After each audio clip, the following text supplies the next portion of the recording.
Big boy, say your name, man. Legend, you made the biggest hit. What you saw over there? What happened on that play, Legend? I just saw them this top of him. Yeah, so you keep balling. What you got to say to the world, man? Y'all number one in Georgia. Y'all defended that today. What you got to tell the world about the team? I got to tell that we number one and nobody can stop me. Yes, sir. Keep balling. Get up out of there. Good play, boy. What's up, y'all? Welcome back to another episode SGDS. Same goal, different struggle. I am your host, AJ. This is episode number 61, I believe. I appreciate to all the new subscribers and all the people that have been supporting me since day one. If you are new to the channel, you like what you hear, you like or you dislike what you hear, leave your comments. Please subscribe, share, clip, do what you got to do. I appreciate everything, so you can get my notification on every time my video drop. Today, man, I think I'm gonna do sports. I'm definitely gonna do sports, but I'm not gonna start off with sports. I'm gonna start off with a new episode of Dean of the Kings with Kirk Franklin drop, and to me, it might have been one of his best ones. He had Snoop, The Game, Deion Cole, Big Boy, not Outkast Big Boy, LA Big Boy, and Matt Barnes from the NBA and All the Smoke podcast.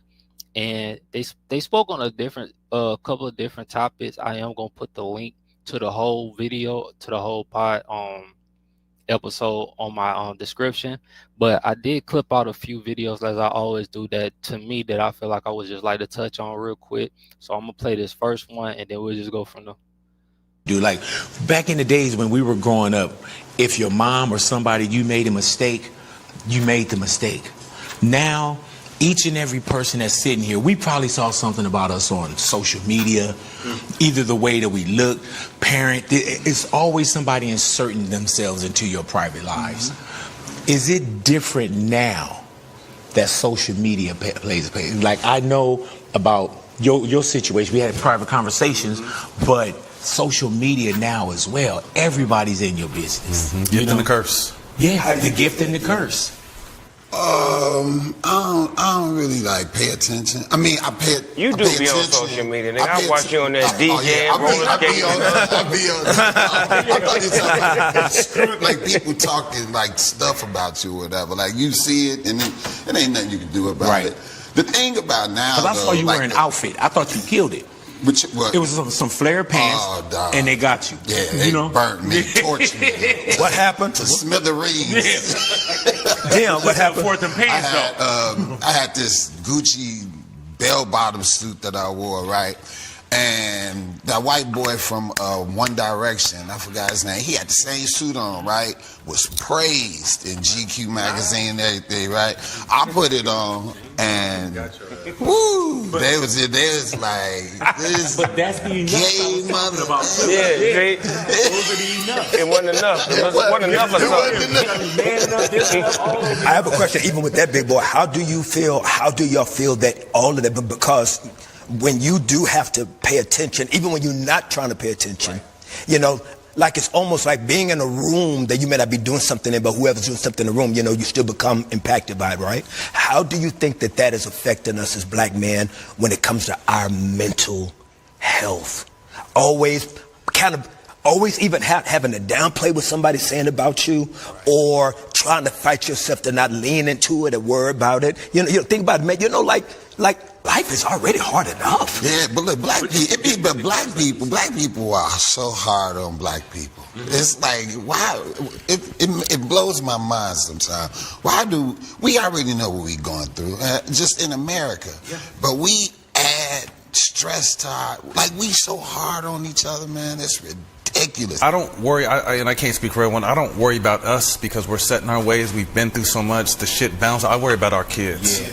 Because like you said, to Big's point, we got to fuck up privately. Yeah. Some of us, it came a little earlier than others, but for the most part, social media wasn't a part of our growing pains. I couldn't imagine today. You know what I mean? Like, so I that's look at my kids, and I'm like, it's totally different. Like bullying, when you went to school, if you got bullied to about 8 to 2 o'clock. Now it's 24 hours on social media. Now it's being shared. Now, like, it's a different world. But you saying that just brought me back to my pops and you know, our era, even the eras before me with you and Dog, where he was like, don't cry, right? And you know, if you cry, like, that stuff don't affect me because of that. So it had its pros and cons. You know what I'm saying? Because if my son sees somebody talking about him crazy on the internet, man, he get emotional about that. And I do think it's important for people watching that this is not something that is exclusive to people that may have a position or maybe popular, that the things we're talking about, just this black man, everyday black man thing. And I think that even listening to y'all, it's just so inspiring to hear that even though y'all have been on some of the biggest stages in the world, that in that private space, you still have to navigate, how am I going to be a daddy? How am I going to deal with my emotions? How am I going to deal? And a lot of times, unfortunately, as men, we don't always get the real estate to figure out how we're going to deal with our emotions. And sometimes we kind of fall into the things that have kind of been the same cycles that we struggle with throughout millennia, whether, you know, you try to find your space through. Like, one thing I wanted to ask y'all, if y'all have experienced this, is I think that one of the biggest misconceptions for women about men is that women think that when it comes to them, we're always looking for them, that it's always the end result has to be sexual. Women don't realize that the power that they have to be able to say something encouraging to us, just to tell us they believe in us, just to tell us that they think that we can make it, that those little words for men can be as pleasing often as the physical touch. Yeah, I just like feminine energy. Me too. Me too. It don't really have nothing to do with sex. It's right. I just like them around. Like right. they just. Right. I don't know. It's a calmness. It's a calmness that I. Do you think that's because me and you were raised by our mamas? Maybe. Cause I mean, you bring that up. Yeah, probably. Just I'm comfortable around women. You know. I mean, I'm comfortable around my guys and stuff, but it's just a different feel. You know what I mean? Kirk, do you think you missed anything? Oh yes. So in that video right there, man, it was real. Like I just that hit me kind of like, cause I had these conversations with my home, but then I had my conversation with females behind closed doors, right? And we talk about like, cause black men are always getting killed for anything we do. We can't walk one way, we can't look this way, we can't dress this way, and it's crazy that Deion Cole said like we are the ones we kill each other. Like we literally talk down on each other, bro. And I could go on a list of just videos that I be watching of black women dogging black males or black males dogging black women. And we take that shit out on each other. And I know other ethnicities just look at us and just laugh.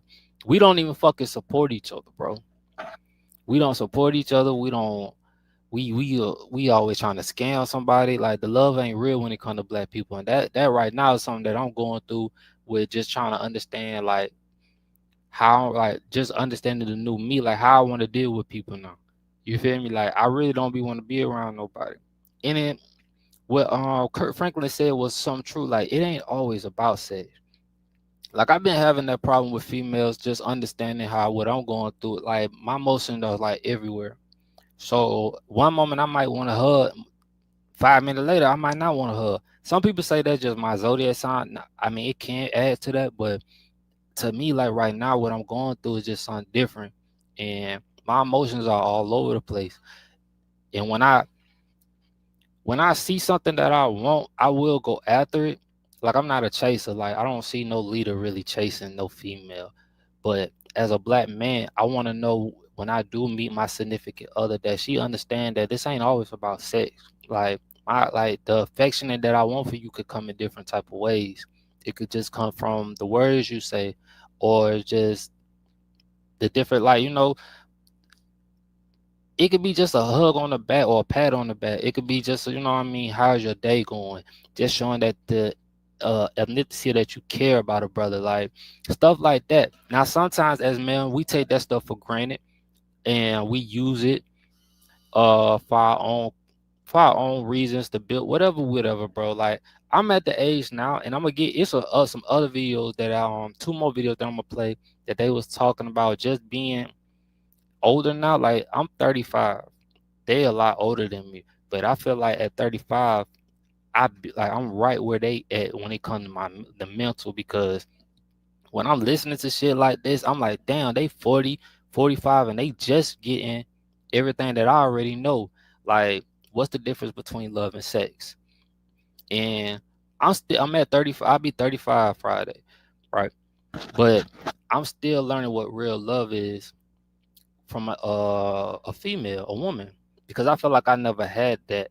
And I'm not talking about the type of love that you get from like your mom or your daughter. That's unconditional love. That's just if you had that type of love with them, it should naturally be there. But I'm talking about the affectionate, the love that I know comes from my partner, my wife, my girl. Like, you know what I mean? Like that. I've never really met that. And I base that on me. I don't think I've been ready for it. Or I think I've just been hurt so much that I put a numbness, a block to how I really feel with certain things. Like, I won't let people close to me. And if I feel you getting close to me, I'll push you away. And I've done that so many times with people. And not knowing that I have my own trauma that I'm dealing with. And I see that other black, like I said in my last video, we put these celebrities at a pedestal, but they got the same problems. Like, they just in a different financial tax bracket. But they got a lot of the same problems that we go through. And a lot of them not happy. That's why these talks are very good. And I wish I could have more of these talks with my brothers, but I know a lot of times our schedules are different and stuff like that. But I love to have these talks with my brother, because I know all of us, a lot of black males out here, we are really hurting because we don't know how to really deal with our own emotions, what we go through. And a lot of times we use sex as a getaway, as a drug to release everything that we're going through. It's just a feeling. I tell people, what don't you like that makes you feel good that you don't want?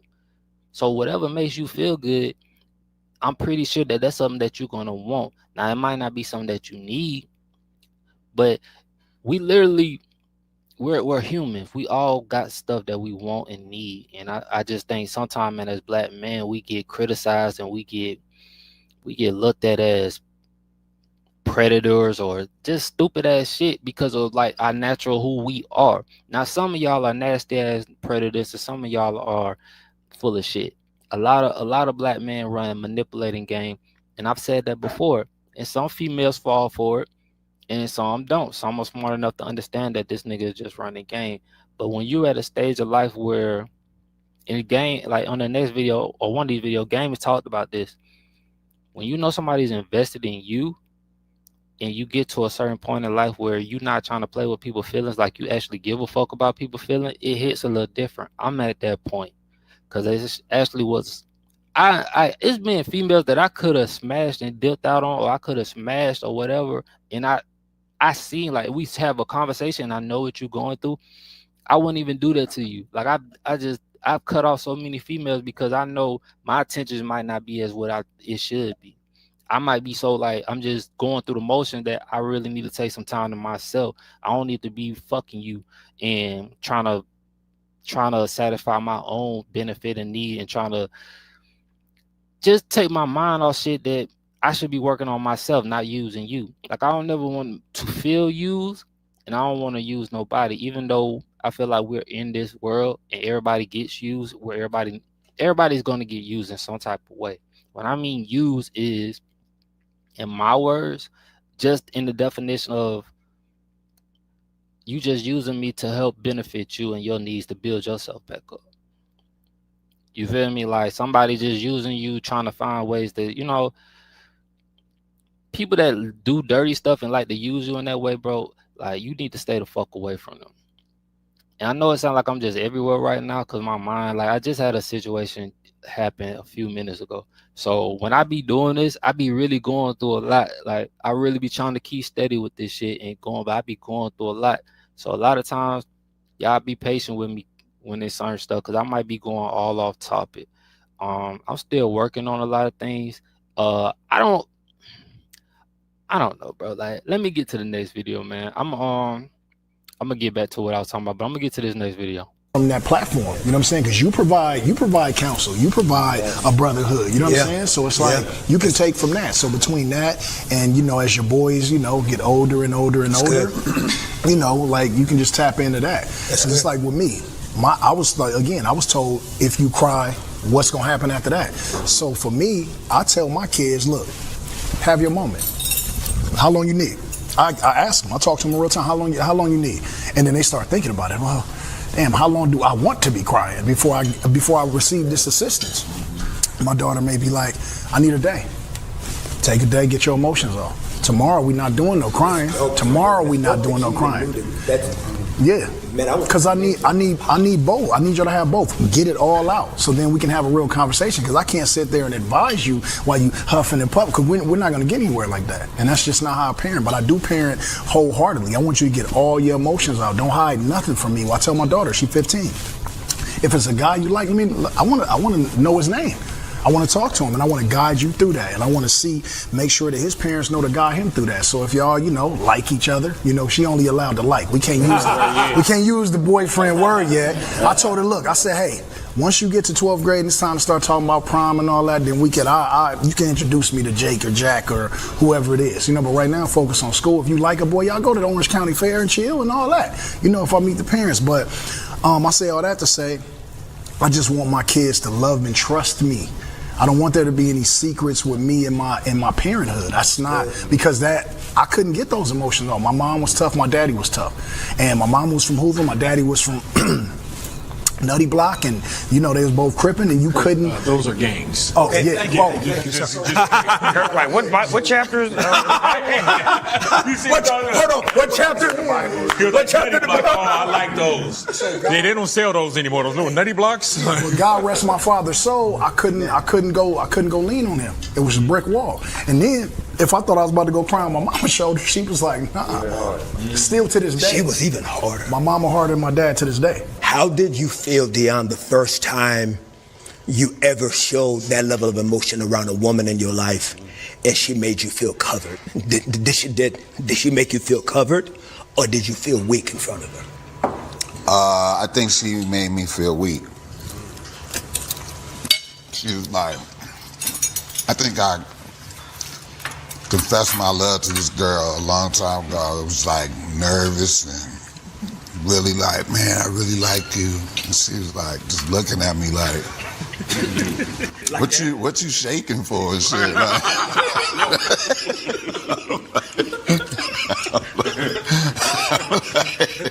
she was like, yeah, I'm good. Did you have a note that you was reading through it? Baby? Like what you doing in the routine? I think I love you, no? All right, no? Okay.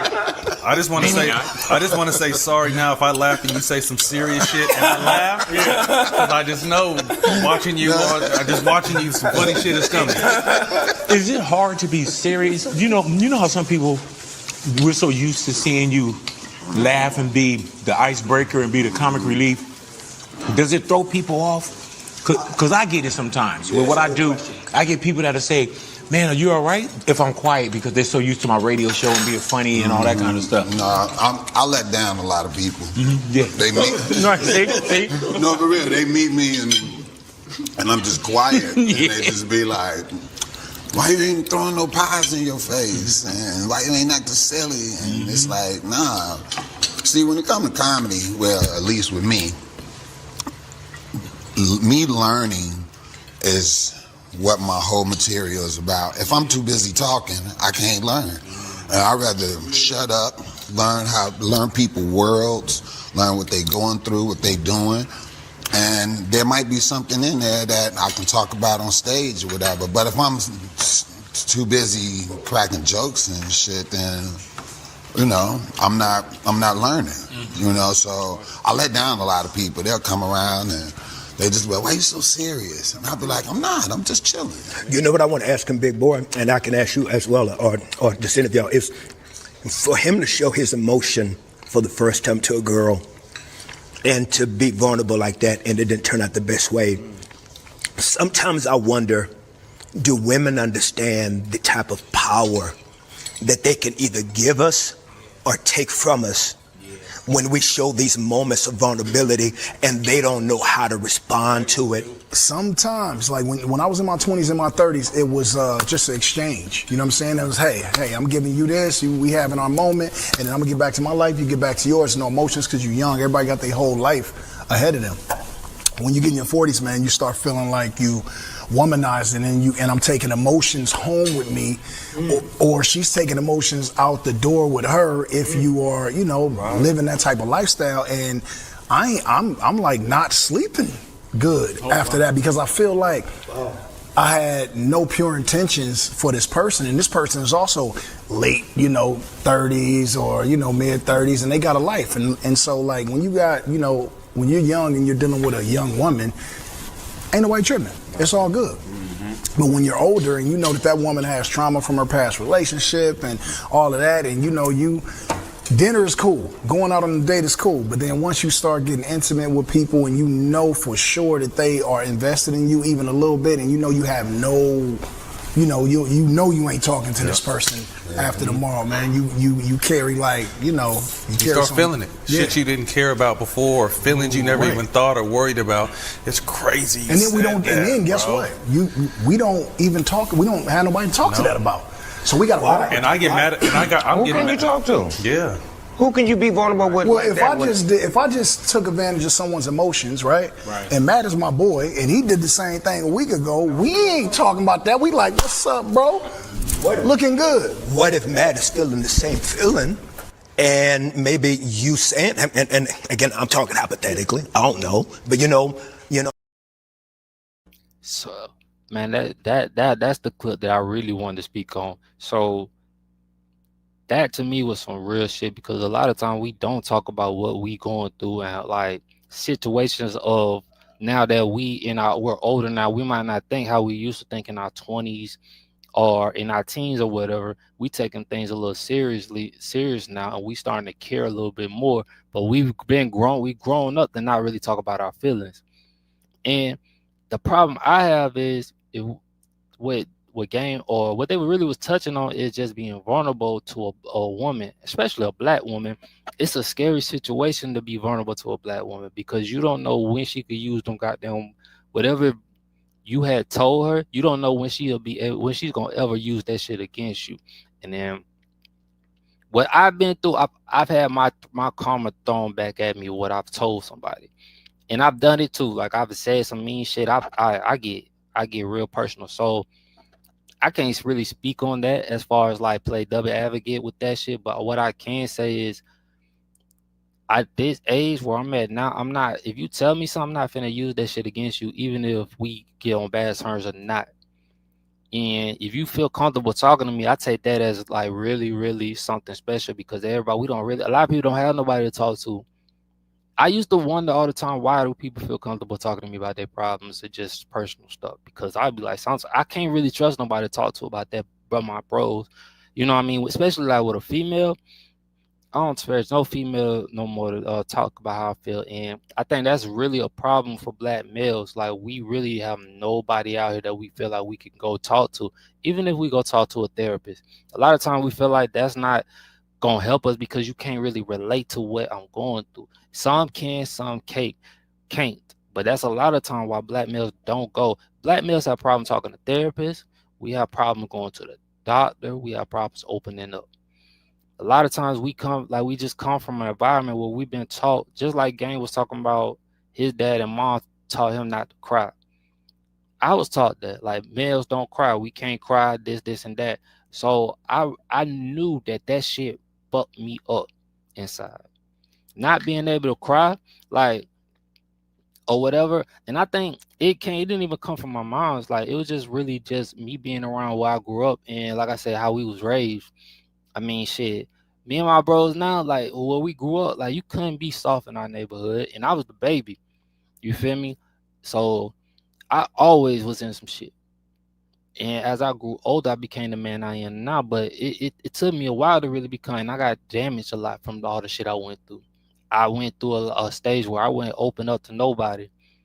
And I was going through so much pain and not understanding how to really open up, that I don't know where I would be today if I didn't have my kids, or I didn't have my mom, or I didn't have people that I could go to talk to, because I was going through a real mental breakdown.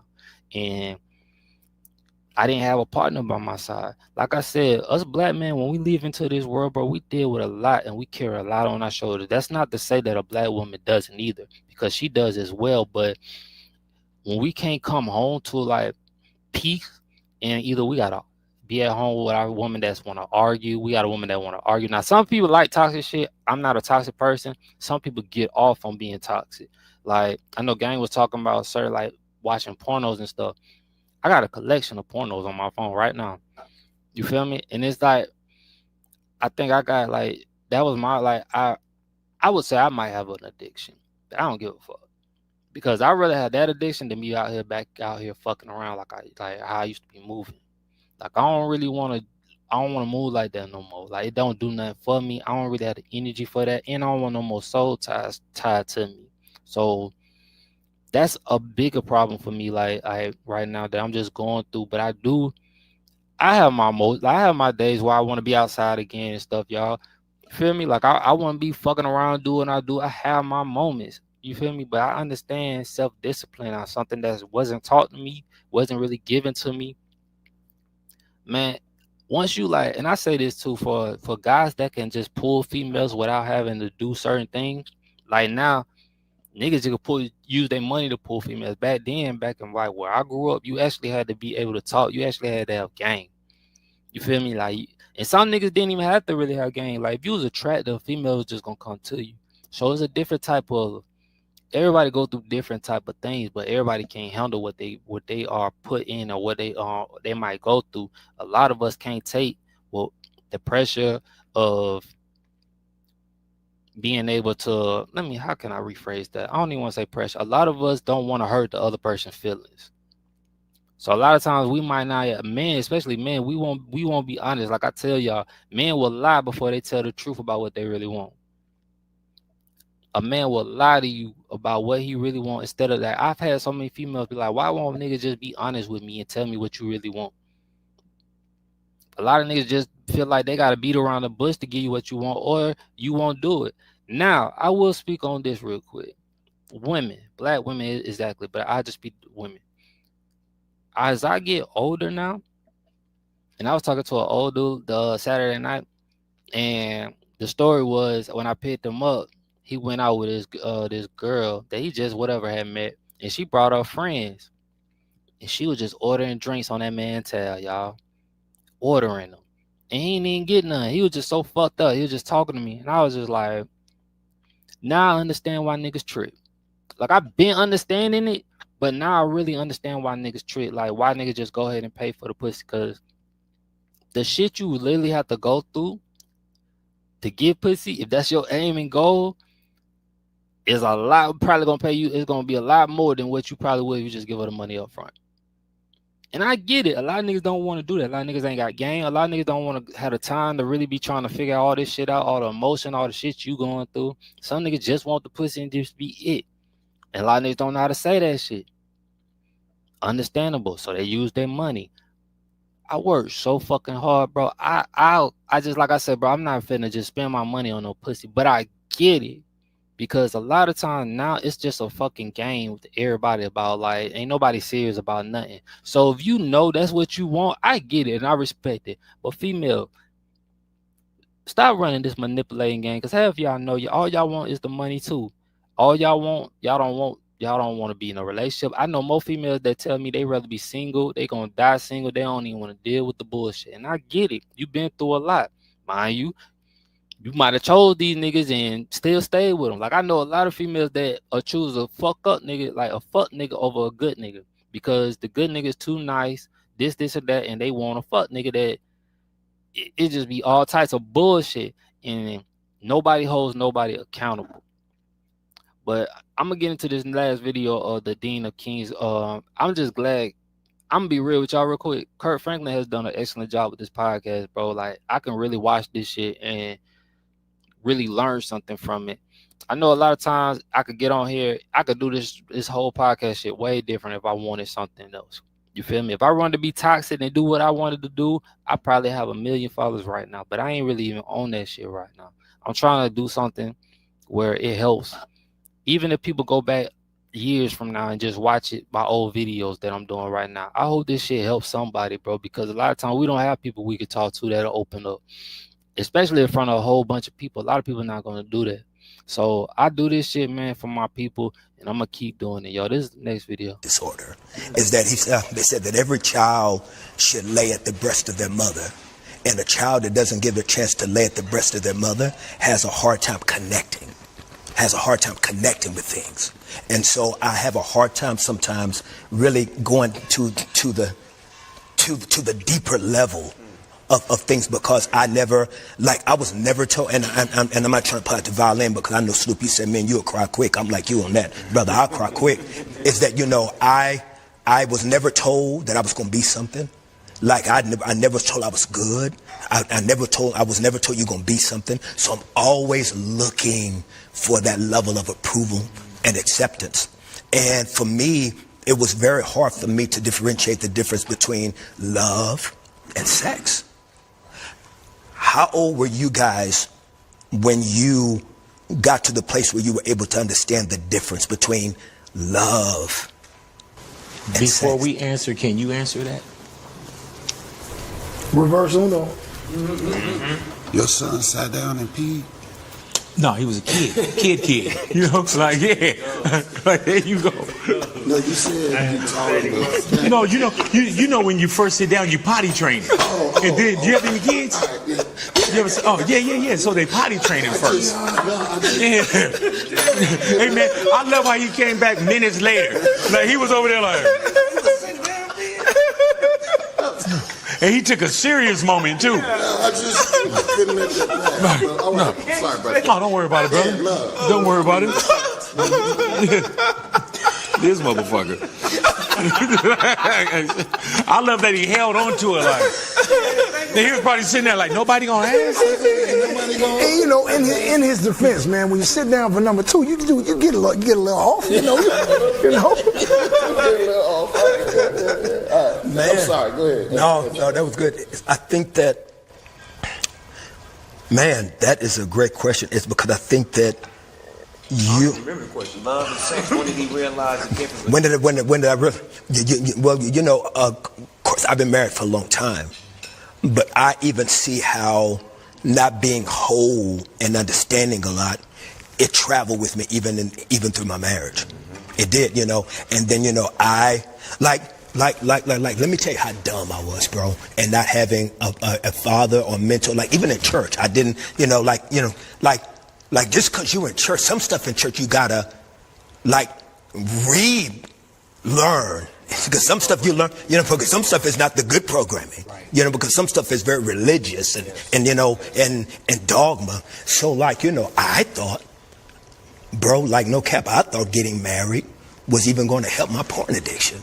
I was 25 years old, and I thought getting married was going to help fix me, it's because I didn't want to be living in sin and all of that. And I thought it was going to, and I found out, right after I said I do, it's like, it didn't fix those things.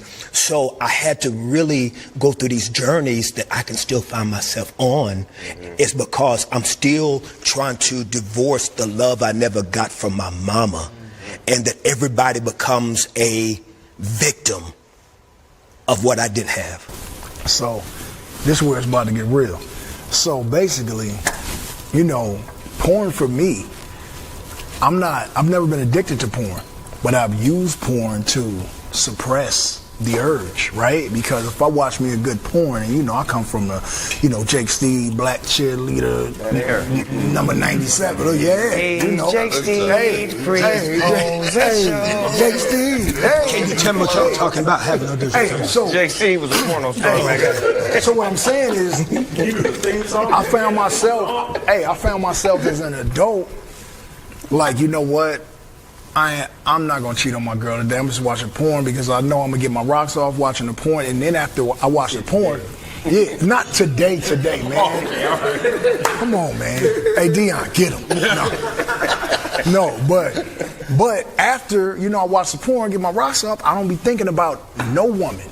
You know what I'm saying? For about a week, 2 weeks. So sometimes that works. Other times is that, I always throw it to Matt because, we came up in the same circle. It's like sometimes, you be thinking you want to have sex with a woman so bad, one that's not your girl or your main or whatever, right? And then you do it, and as soon as you done, you like, damn, how do I get her out of here? Damn, I feel so bad. Where's my girl? When a woman, whether it be my girl or a woman I've dated in the past, tell me that, you know, you ain't shit, or, you know, this ain't right, they ain't never lied to me. It's all about accountability once you face yourself. Right. Once you face yourself, or once you face God, or once you look in the mirror, I can't, you know, when you're doing that, when you live in that type of lifestyle, I'm not even in the mirror that long because I'm too real with myself. Because I start exactly. So I look in the mirror and be like, damn, nigga, you anxious, and get on. Because I'm ducking that fade with the mirror because these people all the time, man, like accountability is a motherfucker, man. When did you learn the difference between love and sex? 40. I was gonna say, 40. I think, and again, we've kind of moved. I've been able to separate. It's for a long time. It was just sex for me. If it wasn't my girl, it was just sex for me. And there was no, well, how you must love me. Like, no, I don't love her. It was just sex. Hey, yo, my kid's mama, about 5-6 years ago, started on a regular basis. She starts saying this to me. She starts saying, nigga, you 40 and you still fucking bitches? Like, straight up. And I would just be like, ignore her, right? But then I get home, I'll be like, damn, nigga, you 40 and you still fucking bitch? Like, you still writing them down. You still trying to keep up, you know? And so as... Wow. How did you process that, though? At first, it was just like, you know, whatever. But again, once you get home and you catch that fade with yourself, and you laying down and you about to send out a text, a WYD or a hey, you start feeling, let me just turn this Xbox on and let me see what's up with my kids or something like that. So it's like, you know, and then accountability, age, wisdom, if you care about yourself. Yeah. Now, if you don't care about yourself, you know, there is no elevation. But if you get to a point where you're at this stage in your life, you're 45 and you 50 and shit like that, and you love yourself. Once again, I'm gonna lay mine out just so y'all know y'all not by yourself. My wife deserved a different kind of Kirk. She deserved it. Agreed. And just like dog, would she might not have Kirk at all if you didn't have your selfish moment either. She might have been somebody else's different type of nice man's wife. I think one of your specials, were you passing, and what was your special when you should have been passing, and you, just different levels where you in your life? Specials, I say a woman, she got they get in relationships and on the level that they are in life, you know, but that's just the level. Like, that guy is good for that level, not life. And so you should be like, I got to keep moving up. I got to keep growing. I like know that. What I mean? And if he don't grow with you, then you got to grow apart. Yeah. And I also think, too, to piggyback off that, because I just saw something that was crazy, like the divorce rate for professional athletes is above 70%. So that's why when he said it, I agree to an extent, but a lifestyle is completely different, because would you ever invest your money in a company that's going to fail 7 out of 10 times? No one would. You know what I mean? The normal divorce rate is above 50%. So it's just like, to me, I encourage the twins both had their first love and in a respectful way, trying to understand, like, there's levels to this. You have goals and aspirations. She may be everything to you at this moment, and I'm not telling you to do. Man, that's crazy, because I just told Stephon that shit. I said, bro, you gonna like this girl and be done with her by the time you get to high school, fam. Hold on, y'all.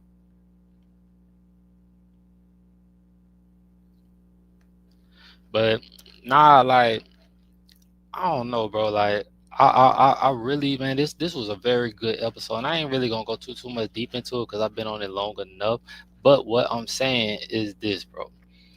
We as black men have to start having these conversations a lot more.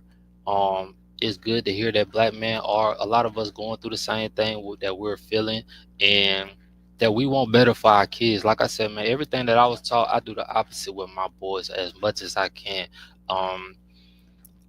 I allow them to cry and let them get off what they need to get off, and after they finish, I tell them to come talk to me. You know what I mean? Like, I never have told my kids that, or my, like, just period, that you don't have to, like, how can I say this? So when it comes to my kids, I'll tell them like this, bro. Like, I don't want you crying about every situation, but it's okay to cry. You know what I mean? Like as a man, I don't want you feeling like I don't want you to be overly sensitive. Like that's too much. But it's okay if you're feeling down and it's something just too much for you to cry and stuff like that. And just we gotta keep teaching our kids different ways. Cause the way we talk, bro, I feel like it was just really mentally damaged and it has done a lot of damage to the black man. It taught us a lot of good, how to be strong, but it's another part of us that we don't even we feel like that we can't even be in touch with because we got people that's on the internet that's gonna say something. We got our own black women and sisters that's gonna say something to us, dog us out. Like I said, it's crazy how a woman can date a younger person, a younger male, but when a male do it, he gets shitted on. It's just certain stuff that males do that it's like we get shitted on, but if a woman do it, we supposed to uplift, we supposed to do this, do that, do that. And I feel like that's just total bullshit because you can't have your cake and eat it too. You can't want me to uplift you, then you downplay me. Like I'm supposed to like what type of shit is this we talking about right now? And a lot of times we get this conversation, we get this, people be just saying the best shit online, but they really be doing the same dirty shit, shitting on people. Not like the images that we promote and we think is cool on here ain't cool, bro. Like we gotta just start doing better, y'all. And I'm gonna start doing better, like I said, with myself, just trying to keep working. I always say that I'm working on myself every day because I know I'm not perfect.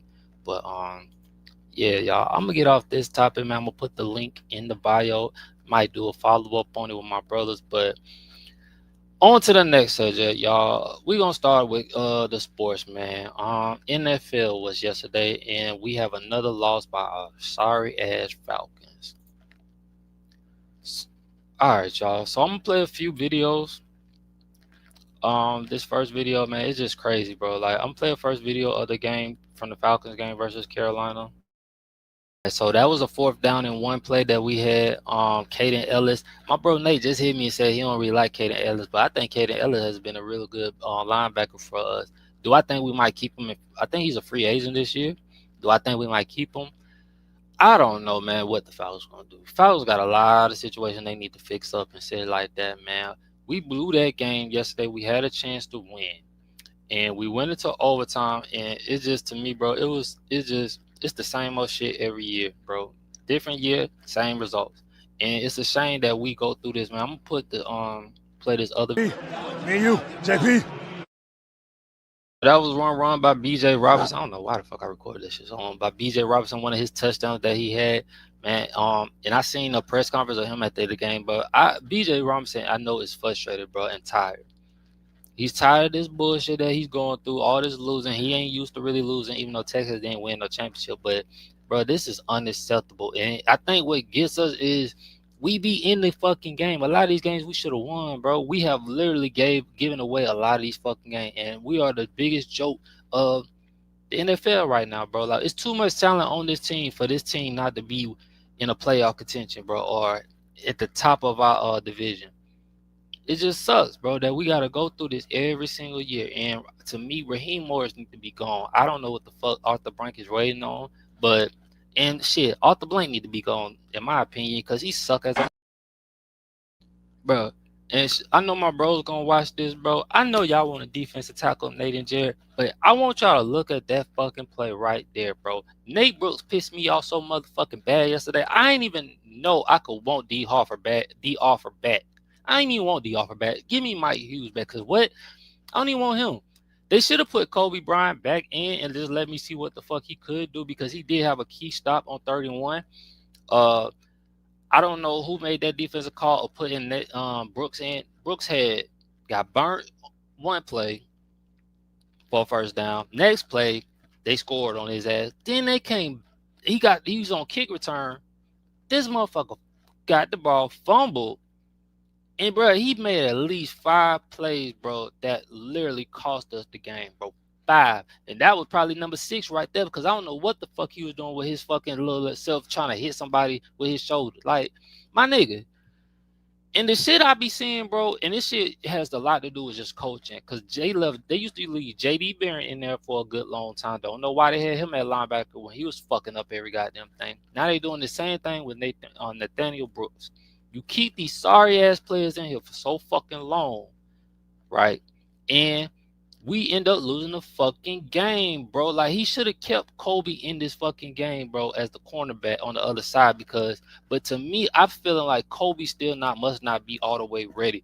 And I don't know why we released Chris Henderson, but Chris Henderson would have been a way better situation to me as a cornerback, as our second cornerback, than what we have had this whole season. And that falls back on Raheem Morris's sorry ass, bro. Because to me, I don't see how you keep putting somebody out there that keep killing us, dog. This game, I'm glad that we had Rodney Harrison, that linebacker, even though he's really a safety, but he did way better than J.D. Barron has. And like I said, we had a chance. We were supposed to win this fucking game. But something told me we wasn't, because we always find a way to lose, bro. And I don't even want to show the stats. I ain't even going to really talk too much. I'm going to play this last fucking video. It's in the ground. The casket's in the ground.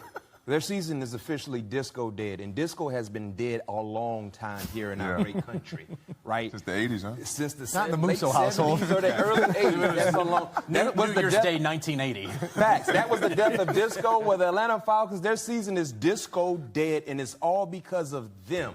This is unexcusable in terms of how they lost this ball game. One would have thought the way they lost last week out of the country against the Indianapolis Colts in overtime, you allowed Jonathan Taylor just to take over that ball game and brought home a win for the Colts. One would have thought you would have learned something. But the same scenario surfaced once again in overtime, where you allowed Bryce Young, who was hobbled. You sacked him 5 times. He was beat up. He was battered. But he came in and delivered an historical day for the Carolina Panthers. Atlanta at home, the sense of urgency was supposed to be there because of the disappointment you were involved in last week, and then you allow this to happen. This team is too talented to have these mishaps week in and week out.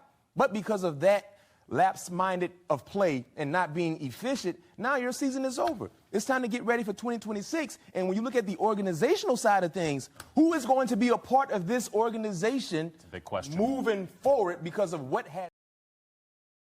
It sure the hell don't need to be Raheem Morris. It don't need to be Rich McKay. It don't need to be none of them motherfuckers. Everybody need to goddamn go, bro. I'ma just get off the Falcons, bro. Another topic I want to talk about more in sports, man, is Shedur Sanders got his first action as a NFL quarterback, man. And before I show these clips, bro, to me it was some bullshit. I know Shedur, he has to play well, but what the bullshit I'm saying was bullshit was this was his first time ever playing with the first team. This man has been on this team since April. And Kevin, whoever the fuck the coach is, Kevin Shanisky, whatever the fuck your last name is, dog, you need your motherfucking ass whooped, bro. Seriously, you need your motherfucking ass whooped for literally trying to sabotage this man's whole career because you got some certain vendetta against him or his father, because that's bullshit. You let Dylan Gabriel get first times rep, then you have a second team. Well, he started off at third, but now he's the second string quarterback, and he never played with the first team, and you expect him to go in there and actually do something? Like, you setting this boy up for failure, bro. And that's some shit that I be talking about, bro. I don't like it. It just seemed like a whole bunch of bullshit going on, and I feel like the Browns is a terrible organization. Shedur needs to get. I wish Shedur could get the fuck from over there, because that shit is just really, bro. That's some bullshit to me, dog. Now, mind you, I can't say how Shedur would have did if he did what he did practice with the first team. I would just like to see this man get a fair stake. And to me, this shit is bullshit. You cannot ask somebody who has never played with these people and never had a first team, bro. He's a rookie, bro. This ain't a veteran that you're asking to do this shit with. This is a rookie. And he literally, you trying to break this man's confidence, bro. And I went through something like this in boxing, where a certain situation will try to break you. And it's hard to come back mentally from that.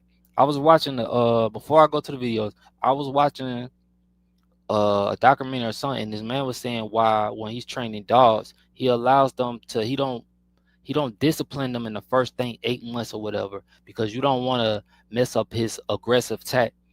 And I guess they was comparing that. I think I was watching it because of like when Phil was working with Kobe, and I guess Kobe would attack. Shaq got mad because Shaq got mad or whatever the case was. But Phil always said he didn't want, when Kobe first started, he didn't want to say too much to him about attacking, not attacking, because he didn't want it to mess up his confidence. People don't understand when you playing sports. Sometimes you could be physically ready, you could be in the best shape of your life, but if you're not mentally ready or your mindset ain't right, it will fuck up everything, bro. And a lot of these sports are just mental, bro. The brain, dog. Like the brain is very powerful, and we think that just because I tell people like this, bro. Everything on our body will literally grow old, and you won't be able to grow it the same way. The only thing on our body literally that can keep growing is our brain, learning, just knowledge, information all the time, bro. It never gets old. You always can learn something new. Our body is gonna literally break down on us. Shit, mine's already has. So that's why I always was smart, but I never really took the time to actually apply the smartness that I have with a lot of things. Now I'm trying to do this shit, but it's hard to reteach yourself a lot of things when you get older. As you seen in the video, the Dean the King, Matt Barnes said he's not really worried about the adults because a lot of us get stuck in our ways, worried about the kids. And that's how I feel. I can't really worry about a lot of adults no more because a lot of y'all are stuck in y'all ways.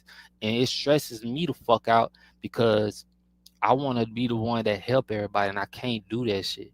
Even my bro Jared told me, like, bro, you can't be there for everybody. And I do be trying to, like, I honestly do. And I get shitted on. I think that's what made them so mad because they know how hard I go. And I get shitted on by people, bro. And I think we all do. But how I am, bro, you can't come back to me after that, dog. But I'm gonna play Shedur videos before I get into these till I get into the stats of not even the stats, but the scores and stats, and then I'll be done for the day, y'all, because I'm still under the weather.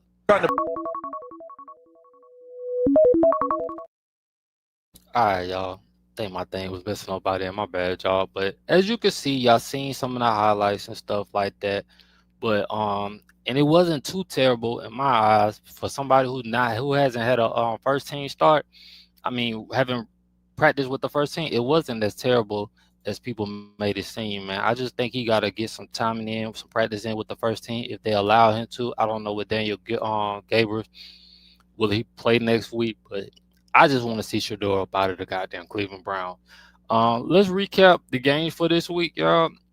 Patriots beat the Jets 27-14. Drake Mays was 25 out of 34 for 281 yards, 1 touchdown. Stephon Diggs had 9 receptions for 105 yards. The Dolphins beat the Commanders 16-13. The Dolphins are now 4-7. Marcus Mariota, who was in for Jalen Daniels, was 20 out of 30 for 213 yards. Deebo Samuels had 7 receptions for 74 yards, one touchdown. Fuck the Falcons, I ain't going on that. Bills versus Buccaneers. The Bills won 44-32 over the Tampa, man. And this would have been a good time for us to get another win. We would have been like 2 games from the first 2 games out of the first spot in the division. All right, little man, love you. All right. And then so Jake Allen, is it Josh Allen? My bad. I keep calling that nigga Jake. Josh Allen was 19 out of 30 for 317 yards and 3 touchdowns. Who is T. Shavers? I never heard of him. Keon Coleman was out, got benched for being late to a meeting. Keon Coleman got to do better, bro. Your team needs you. But T. Shavers stepped up with 4 receptions and 90 yards. Next game we got is the Texans versus Tennessee. The Texans beat Tennessee. Damn. I don't even know. Did Ken Ward play me? Whatever. I did not expect for the Tennessee to be this sorry this year, but Texans won. CJ Stroud did he play? I guess he didn't even play. Well, who? Dean Mills went 26 out of 41 for 274 yards and 1 touchdown. Ian Collins had 9 receptions for 92 yards. Good win without the Texans having a star quarterback in CJ Stroud. Hope he get better. Yo, they saying Caleb Williams is must-see TV. I'm going to have to watch one of these Bears games, y'all. The Bears won 19-17. They beat the Vikings. Caleb Williams was 16 out of 32 for 193 yards. Swift had 21 carries for 90 yards. Fucking Georgia running back. Justin Jefferson had 5 receptions for 61 yards. That's my nephew, favorite wide receiver. Shout out legend. Packers versus and shout out to my youngest son, Stephon, man. All my kids is teenagers now, y'all. His birthday was yesterday. Shout out to my little man. I love you, bro. Next game, Packers over the Giants, 27-20. Giants actually kind of gave them a run for their money this game because I thought the Giants was gonna win. James and Winston was 19 out of 29 for 101 yards. Jamie Winston always gonna give you an interception. That's one thing I know about Winston. He gonna give you some interception, boy. Next game we got was Steelers versus Bengals. Jamar Chase, dog. If you haven't seen him, man, Jamar Chase spit on Jalen Ramsey. I don't know what's up with these young guys and spitting these days, but bro, that shit disgusting. Dog. I be losing respect for motherfuckers like that to do shit like that. And, Jamar Chase know better, bro. You a fire ass wide receiver, but that was some disgusting ass shit. I hate when niggas do that dumb ass shit because I done seen it 3 times this year, which is crazy. Joe Flacco was 23 out of 40 for 199 yards. Joe Flacco need to retire. Next game we got is Jaguars versus Chargers. Jaguars might be a little decent this year, yo. For real. Trevor Lawrence had 14 touchdowns. He was 14 out of 22 for 153 yards and 1 touchdown. Jay Myers had 5 receptions for 64 yards. Good win for Jaguars, 35-6 over the Chargers. Next game we got is Rams versus Seahawks. Very close battle. Rams won 21-19. Sam Darnold was 29 out of 44 for 279 yards and 4 interceptions. God damn. And they still was in the contest. So shout out to their defense. Jay Smith had 9 receptions for 105 yards. Stud wide receiver, bro. Next game we got is 49ers versus the Cardinals. 49ers beat the Cardinals 41-22. Damn, bro had 452 yards. Christian McCaffrey had 13 carries for 81 yards, 2 touchdowns. M. Willis had 15 receptions for 185 yards. Even with all that, the Cardinals still couldn't do shit. Next game we got Ravens versus Brown, as we already went over some.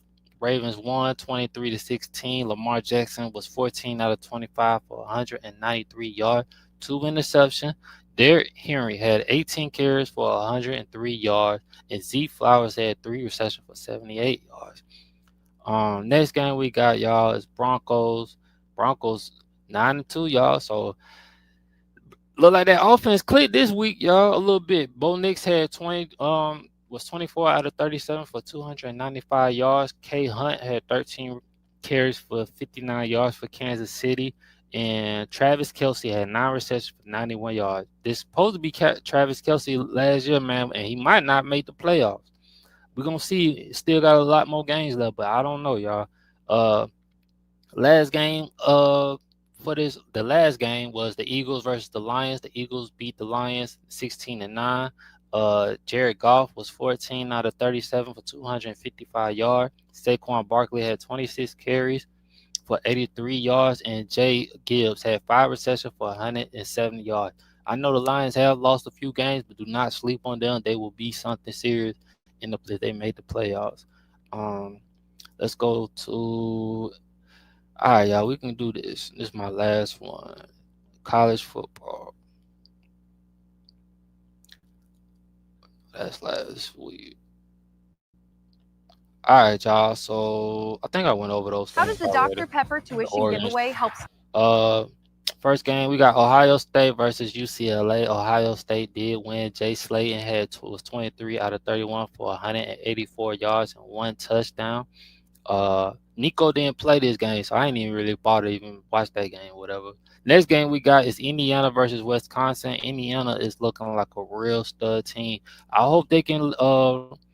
I hope Indiana can really ball out in the playoffs, man, because I got a feeling if they go to the playoffs, which I believe they will, even if they lose their conference title game, I just don't see them doing too much in the playoffs. But I might be wrong. I know their quarterback is up for the Heisman, so we're gonna see, man. They've been playing pretty tough this year. Texas A&M versus South Carolina. If you didn't watch this game was really, really close, and it came down to like the last 2 or 3 minutes. Like South Carolina was about to beat Texas A&M, but Texas A&M stayed strong, came back. Reed's head was 22 out of 39 for 439 yards. Texas A&M, they're gonna be one of them teams to look out for. Oklahoma versus Alabama. Oklahoma beat Alabama 23-21. I believe I had Alabama winning this fucking game too. T. Simpson was 28 out of 42 for 326 yards. What the fuck is going on with Ryan Williams? Chat, y'all tell me, any Alabama fans, what's going on with Ryan Williams, man? I ain't really heard much from him this year, man. I don't like that. Next game we got was these fucking bullshit ass Georgia Bulldogs versus Texas. Man, fuck Georgia. Archie Manning was 27 out of 43 for 251 yards and 1 touchdown.